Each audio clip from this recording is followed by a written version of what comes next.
नमस्कार दोस्तों, कैसे हैं आप सभी लोग। उम्मीद करता हूँ आप सभी लोग बहुत ही बढ़िया होंगे।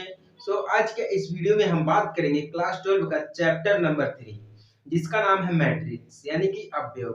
अवयव के अंदर एक ऐसा टॉपिक है, समझ में तो सबको आता है, लेकिन जब उसको दूसरों को समझाने की बारी आती है या खुद समझने का प्रयास करते हैं तो कहीं ना कहीं मिस्टेक कर देते हैं। ठीक है ना। हम बात कर रहे हैं topic transpose of a matrix यानी कि अवयव के परिवर्तन। ठीक है, इसके बारे में हम बात करेंगे। वीडियो को आप लोग लास्ट तक देख के समझ लीजिएगा। ठीक है ना। तो चलिए आप सभी लोग हेडिंग डाल लीजिए, ट्रांसपोज ऑफ ए मैट्रिक। ठीक है ना। क्या डालेंगे? Transpose of A matrix. ठीक ना। मैट्रिक्स जिसे हम हिंदी में कहते हैं अवयव के परिवर्तन। अवयव के परिवर्तन ये भी एनसीईआरटी का है। सब जितने भी चीज मैं आपको समझाऊंगा सब एनसीईआरटी करेंगे, बिल्कुल बेसिक रहेंगी, आसान शब्दों में आपको समझाया जाएगा। बस आप समझने का प्रयास करिएगा। ठीक है। तो चलिए हम देखते हैं अवयव के परिवर्तन हम किस चीज का करेंगे, ये हम जानना सबसे जरूरी होता है। मतलब ये परिवर्तन तो है, लेकिन परिवर्तन हम किस चीज का करेंगे इसके बारे में हम बात करते हैं। तो परिवर्तन हम करेंगे कॉलम्स का। ठीक ना। कॉलम्स एंड रो का परिवर्तन करेंगे हम, यानी कि स्तंभ और पंक्ति। ठीक है ना। स्तंभ और पंक्ति का हम परिवर्तन करेंगे इस वीडियो के अंदर। चलिए ठीक है, करते हैं। तो सबसे पहले मैं आपको एक चीज समझा दे रहा हूं। अगर हमें अवयव को समझना है तो ये जो फॉर्मूला होता है ए इज इक्वल टू बड़े ब्रैकेट में ए आई जे ब्रैकेट बंद एम गुणे एन, ये तो हमारा नॉर्मल सा फॉर्मूला है। ठीक है। अब देखो नॉर्मल सा फॉर्मूला सभी को पता है। चलिए ठीक है।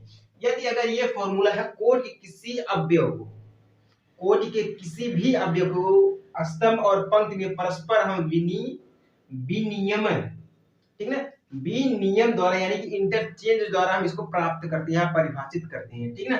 अब जब हम इंटरचेंज करेंगे इसका तो हमें क्या मिलेगा? ए मिलेगा। क्या मिलेगा हमें? ए मिलेगा। चलिए इंटरचेंज करते हैं।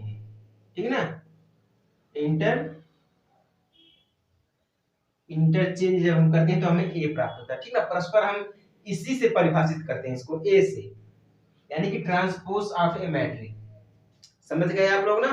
चलिए ठीक है। जब हम ट्रांसपोज करते हैं तो हमसे प्रदर्शित करते हैं यहाँ इसको, हमारा संकेत जो होता है, ठीक ना, ए डैश से करते हैं। किससे करते हैं? हम ए डैश से करते हैं। अगर ना समझ में आए तो भी हम ए डैश से करते हैं, या हम इसे, ठीक है ना, ए टी से करते हैं। ये चीज आप लोग याद रखिएगा। जहां पे ए डैश या ए टी दिख जाए, ए डैश और ए टी तो एक ही होता हमारा है, लेकिन ठीक है, अगर ये दोनों जहां दिख जाए, या तो ए टी दिख जाए या ए डैश दिख जाए, ठीक ना, तो वहां पे हमारा क्या होगा आप समझिएगा कि हमारा यहाँ पे परिवर्तन हुआ है। क्या हुआ हमारे यहाँ पे परिवर्तन हुआ है। तो इसी को हम कहते हैं inter transpose of a matrix. क्या कहते हैं इसको? ट्रांसपोज ऑफ ए मैट्रिक, यानी कि अवयव के परिवर्तन। समझ में आया आप लोगों को क्या होता है? इसको हम किस रूप में प्रदर्शित करते हैं। चलिए ठीक है, आगे बढ़े हम। चलिए कुछ एग्जांपल आप लोग देख लीजिए, मतलब हमारा कॉलम्स और रो का हम जब ट्रांसपोज करेंगे कैसे करेंगे। ठीक है ना। चलिए एग्जांपल आप सभी लोगों के लिए है, एग्जांपल सभी लोगों के लिए है, ध्यान से देखिएगा, समझिएगा। ठीक है ना। जैसे कि मान लीजिए हमारे पास इस प्रकार का एक अवयव है, यानी कि मैट्रिक्स, यानी कि √3 मान लीजिए, यहाँ पे 2 मान लीजिए, √5 मान लीजिए। ठीक ना। उसके बाद क्या हमारा है दिया है, मान लीजिए 3 है, यहाँ पे √2 है, यहाँ पे 5, इस टाइप से दिया है, 0 दिया है। ठीक है ना। थोड़ा इसको बड़ा कर देते हैं। 0 है, 5 है, 7 है, उसके बाद क्या दिया है? 3 है, 9 है, 8 है। यानी कि इसमें देखिए ये जो चीज मैं आपको समझा रहा हूँ एग्जाम्पल के तौर पे, उसको आप लोग देखिएगा, और ट्रांसपोज कैसे होता है वो चीज आप लोग देख लीजिए। ट्रांसपोज जब करेंगे उसके अलग फॉर्मूला भी बन जाएगा जब ट्रांसपोज करेंगे। चलिए ठीक है, करते हैं। अब इसमें देखिए हमारे इसमें कॉलम्स कितने हैं? कॉलम्स और रो हमने आपको कई बार समझाया है कि ये हमारा स्तंभ होता है, ये पंक्ति होता है, इसका मल्टीप्लाई करेंगे तो ये ऐसे मिलेगा। ठीक है। टाइप्स ऑफ ए मैट्रिक के बारे में हमने आपको समझाया है, सभी चीजें हमने आपको समझा दी, बस आप लोग जाके देख लीजिएगा। ठीक है ना। अब देखिए इसमें जो हमारे कॉलम्स हैं वो कितने हैं, 3 हैं, 1 2 3। ये हमारे कॉलम्स हो गए, यानी कि हमारे कितने कॉलम्स हैं, 3। ठीक, अब इसमें देखिए हमारा रो कितना है, यानी कि पंक्ति कितनी है, 1 2 3 4। कितने हमारे हैं, 4 हमारी क्या है, रो है, यानी कि 3 कॉलम्स हैं और 4 हमारे रो। चलिए हम इसका ट्रांसपोज करते हैं, ठीक है। ट्रांसपोज इज इक्वल टू, जब हम इसका ट्रांसपोज करेंगे तो चलिए हम ये देखते हैं। देखिए जब हम ट्रांसपोज करेंगे बिल्कुल कुछ करना ही नहीं है। देखिए क्या होता है, यहाँ पे हमारा √3 आ जाएगा, ठीक है, √3 हो गया, यहाँ पे हमारा 2 हो गया, अब यहाँ पे हमारा √5 हो गया, ठीक ना, ये चीजें हो गई। अब देखिए हमारा यहाँ पे 3 हो गया, फिर √2 हो गया, 5 हो गया, ठीक ना, फिर यहाँ पे हमारा 0 हो गया, 5 हो गया, 7 हो गया, उसके बाद ठीक है, फिर हमारा यहाँ पे 3 हो गया, 9 8। ये चीजें देख लीजिए आप लोग। ट्रांसपोज हमने किया किस चीज का, कॉलम्स और रो। अब इसमें देखिए कितने कॉलम्स हैं और कितने रो। कॉलम्स कितने हमारे, 1 2 3 4। अब इसमें कितने थे, 1 2 3, इसमें 3 कॉलम्स है, इसमें कितने हैं, 4 कॉलम्स है। अब इसमें रो कितना देख लीजिए, 1 2 3, यानी कि 3 पंक्ति और 4 कॉलम्स हो गए। अब पहले में ट्रांसपोज करने से पहले हमारा क्या था, 3 स्तंभ थे और 4 पंक्ति थी। अब जब हमने इसको ट्रांसपोज कर दिया है तो अब हमारा क्या हो गया है, 4 स्तंभ हो गए और 3 पंक्ति हो गए। तो ये जो हमारा होता है इसी को हम ट्रांसपोज कहते हैं, ठीक है, इसी को हम ट्रांसपोज कहते हैं, यानी कि अवयव के परिवर्तन, यही हमारा होता है। इसी टाइप से हम इसको समझते हैं। सभी लोगों को समझ में आ गया, चलिए ठीक है। नहीं समझ में आया होगा तो कमेंट कर दीजिएगा, नहीं समझ में आया फिर से आपको समझाया जाएगा। अगर समझ में आ गया तो सब्सक्राइब जरूर कर दीजिएगा। चलिए आगे बढ़े। अब देखिए अब हम जाते हैं properties of A matrix transpose, मतलब इसके कितने प्रकार होते हैं, कितने मेथड हैं, ठीक ना, कितने मेथड है, उस मेथड के बारे में हम चलिए बात करते हैं, ठीक ना। अब मेथड जो होता हमारा है उसको हम कैसे पहचानेंगे कि यही हमारा मेथड है, ठीक ना। चलिए ठीक है, सभी लोग देखते रहिएगा, समझते रहिएगा, आपको बहुत ही बढ़िया तरीके से समझाएगा। जो आप पैसे देते हैं समझने के लिए वो यहाँ पे फ्री में समझ लीजिए, बस सब्सक्राइब करना पड़ेगा और कुछ नहीं करना पड़ेगा। चलिए ठीक है, वो देखते हैं।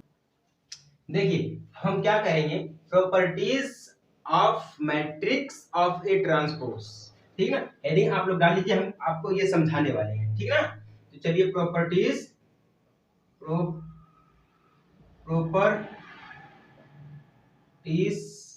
Of matrix of A transpose, ठीक ना। चलिए इसके कितने मेथड होते हैं और कैसे हम इसको पहचानेंगे और क्यों होते हैं, ये चीज भी हम जानेंगे, ठीक ना। तो सबसे पहले हम बात करते हैं ए डैश ब्रैकेट में ए हम डैश लगा के फिर इज इक्वल टू ए कर देंगे, ये हमारा पहला है, ठीक ना। ये क्या हमारा है, ये हमारा पहला है properties of matrix of A transpose का, ठीक है। अब चलिए दूसरे की बात कर लें। अब देखिए ये तो हमारा पहला गया, अब दूसरे की बात करते हैं। दूसरा भी हमारा कुछ इसी टाइप से, बट इसमें देखिए थोड़ा डिफरेंट है, के ए डैश इज इक्वल टू के ए डैश। अब इसमें जो हमारा के है, के तो हमारा अलग से है, के हमारा एक अचर पद है, के जो हमारा है, के हमारा है ये अचर पद है, ठीक ना, अचर पद है, के हमारा अचर पद है, इसे छोड़ दीजिए। लेकिन हाँ ये जानते रहिएगा कि ये भी हमारा एक क्या है, ये भी हमारा एक मैट्रिक्स है, प्रॉपर्टीज ऑफ ए मैट्रिक्स, ठीक है, गुणधर्म। समझ में आ गया आप लोगों को। अब चलिए तीसरे की बात करते हैं, दो हो गए, तीसरे की बात करते हैं। हमारे इसमें तीसरा क्या है, a प्लस बी, ठीक ना, dash a plus B dash is equal to, हमारे देखिए दोनों में है ना, क्योंकि एक तो है नहीं, अलग अलग तो है नहीं कि अलग अलग हमारा हो जाएगा, इसमें तो एक ही दिया गया है, ठीक ना। तो हमारा a डैश प्लस में b डैश ये हमारा हो जाएगा, ठीक ना। लास्ट में इज इक्वल टू, जब इसकी ट्रांसपोज प्रॉपर्टीज ऑफ मैट्रिक्स का जब हमारा ट्रांसपोज होगा तो हमारा कुछ इस टाइप से मिलेगा। समझ गए आप लोग, आगे बढ़े हम। चलिए चौथे की बात कर लेते हैं, बहुत ही बढ़िया है। इसमें देखिए हमारा ए बी डैश कर देते हैं, ए बी डैश हो जाएगा हमारा। क्यों हो जाएगा, देखिए इसमें भी हम ये लगा सकते हैं, ठीक है। इसमें देखिए प्लस में था, ये भी प्लस में आएगा, लेकिन हमारा यहाँ पे बी इज इक्वल टू जब ट्रांसपोज होगा बी डैश ए डैश। बस सिंपल है यार, कुछ करना नहीं है। जब इसका प्रॉपर्टीज ऑफ मैट्रिक्स का ऑफ ए ट्रांसपोज होगा तो हमारा कुछ इस टाइप से निकलेगा, ठीक है। ये कुछ हमारे होते हैं मेथड, ठीक है ना। इसको आप लोग नोट कर लीजिएगा। अगर इसके अंतर्गत अगर आपको कोई दिक्कत आती है या आपको समझ में नहीं आता या दूसरों को समझाने में कोई परेशानी होती है तो आप लोग कमेंट कर दीजिएगा, ठीक है ना। हम आपके लिए 24 घंटे हाजिर रहते हैं, इसीलिए डिस्क्रिप्शन में हमारा फोन नंबर भी है, आप व्हाट्सएप करके वहां से भी समझ सकते हैं, ठीक है ना। तो properties of A matrix of A transpose, आपको ट्रांसपोज के बारे में सब कुछ समझा दिया गया है, आप सब कुछ समझ भी गए ट्रांसपोज हम किस चीज का करते हैं, ठीक है ना। तो उम्मीद करता हूँ सभी लोगों को समझ में आ गया होगा, बिल्कुल बेसिक तरीके से बेहतरीन तरीके से आपको समझ में आ गया होगा। तो एक चीज कह रहा हूँ, अगर समझ में आ गया है तो सब्सक्राइब, नहीं समझ में आया है तो कमेंट या व्हाट्सएप नंबर पे आप लोग व्हाट्सएप करके बोल सकते हैं कि सर समझ में नहीं आया है, ठीक है। तब तक के लिए चलते हैं अगली वीडियो में। जय हिंद, वंदे मातरम।